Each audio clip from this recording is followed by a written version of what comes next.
अगर आप नौकरी पेशा हैं, अगर आपकी सैलरी से हर महीने पीएफ कटता है, तो यह खबर सीधे आपकी जेब और आपकी बचत से जुड़ी हुई है।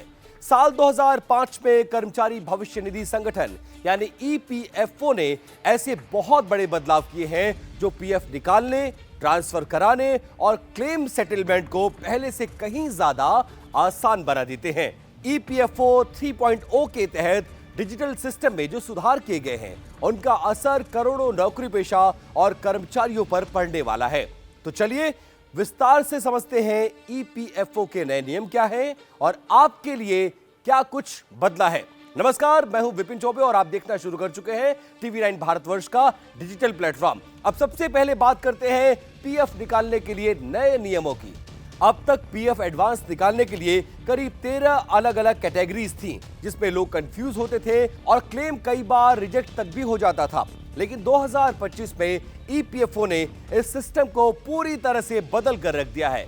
अब पीएफ एडवांस को सिर्फ 3 कैटेगरीज में डिवाइड किया गया है। कैटेगरी नंबर 1, जरूरी जरूरतें जैसे बीमारी, पढ़ाई और शादी। कैटेगरी नंबर 2, घर से जुड़ी जरूरतें यानी घर खरीदना, बनाना या रिपेयर कराना। कैटेगरी नंबर 3, विशेष परिस्थितियां जहां आपको कारण बताने की भी जरूरत नहीं होगी और वहां भी आप इस बैलेंस को विड्रॉ कर सकते हैं। आप पीएफ बैलेंस का 100% कैसे निकाल सकते हैं, यह आपको समझाने की कोशिश करते हैं। अब सबसे बड़ी राहत की जो खबर है, पहले पीएफ की निकासी सीमित थी, लेकिन अब सदस्य पूरे पीएफ का लगभग 100% हिस्सा निकाल सकते हैं। यानी कर्मचारी का योगदान, नियोक्ता का योगदान, दोनों पोर्शन को निकाला जा सकता है। इसके अलावा शिक्षा के लिए भी पीएफ से एडवांस लिया जा सकता है और वो भी 10 बार तक।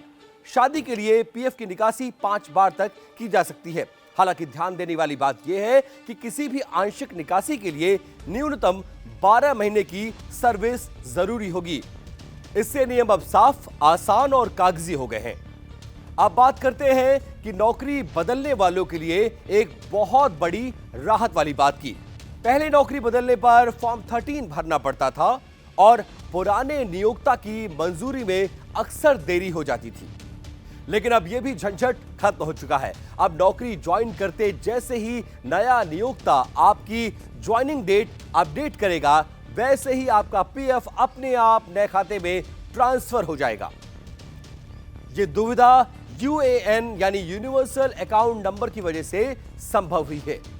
बस यह शर्त पूरी होनी चाहिए, यूएएन आपका एक्टिव हो, केवाईसी पूरी हो, बैंक अकाउंट लिंक हो। इसके बाद ट्रांसफर पूरी तरह से ऑटोमेटिक हो सकता है। साल 2025 में ईपीएफओ का सबसे बड़ा अपग्रेड है ईपीएफओ 3.0 प्लेटफॉर्म। इसके तहत नया और तेज ऑनलाइन पोर्टल मोबाइल फ्रेंडली है, इंटरफेस, क्लेम प्रोसेसिंग और ज्यादा सिक्योर और फास्ट बनाया गया है। अब नाम, जन्मतिथि या अन्य करेक्शन ओटीपी वेरिफिकेशन से खुद ही ऑनलाइन किए जा सकेंगे। यह एक बड़ा बदलाव किया गया है। सबसे बड़ी और चौंकाने वाली खबर, आने वाले समय में पीएफ का पैसा एटीएम और यूपीआई से भी निकालने की सुविधा सरकार शुरू करने जा रही है। यानी पीएफ अब पूरी तरह से डिजिटल मनी से सीधे जुड़ जाएगा। पहले क्या होता था, अगर कहीं 1 महीने की एंट्री मिसिंग है या डेटा में हल्की गलती है तो पूरा पीएफ क्लेम आपका रिजेक्ट हो जाता था। लेकिन अब ईपीएफओ ने शुरू किया है पार्ट पेमेंट सिस्टम। मतलब जहां रिकॉर्ड सही होगा वहां का पैसा तुरंत आपको मिल जाएगा, बाकी रकम बाद में बिना नए आवेदन किए अपने आप ट्रांसफर कर दिए जाएंगे। अब बात करते हैं एक और बड़ी राहत की। पहले पीएफ एडवांस ऑटो क्लेम की जो लिमिट थी वो सिर्फ 1 लाख रुपए तक सीमित थी, लेकिन अब इसे बढ़ाकर 5 लाख रुपए तक कर दिया गया है। इस लिमिट के अंदर आने वाले क्लेम 72 घंटे के अंदर बिना किसी मैनुअल जांच के अपने आप सेटल हो जाएंगे। लाखों कर्मचारियों के लिए यह बदलाव किसी वरदान से कम नहीं माना जा रहा है। ईपीएफओ ने इसके अलावा भी कई और भी सुधार किए हैं, वो हम आपको आगे बताने जा रहे हैं। पीएफ पासबुक अब आसान भाषा में सिंगल लॉगिन से सभी सेवाएं संभव होगी। एनेक्स्चर के सर्टिफिकेट आसान से एक्सेस किया जा सकेगा।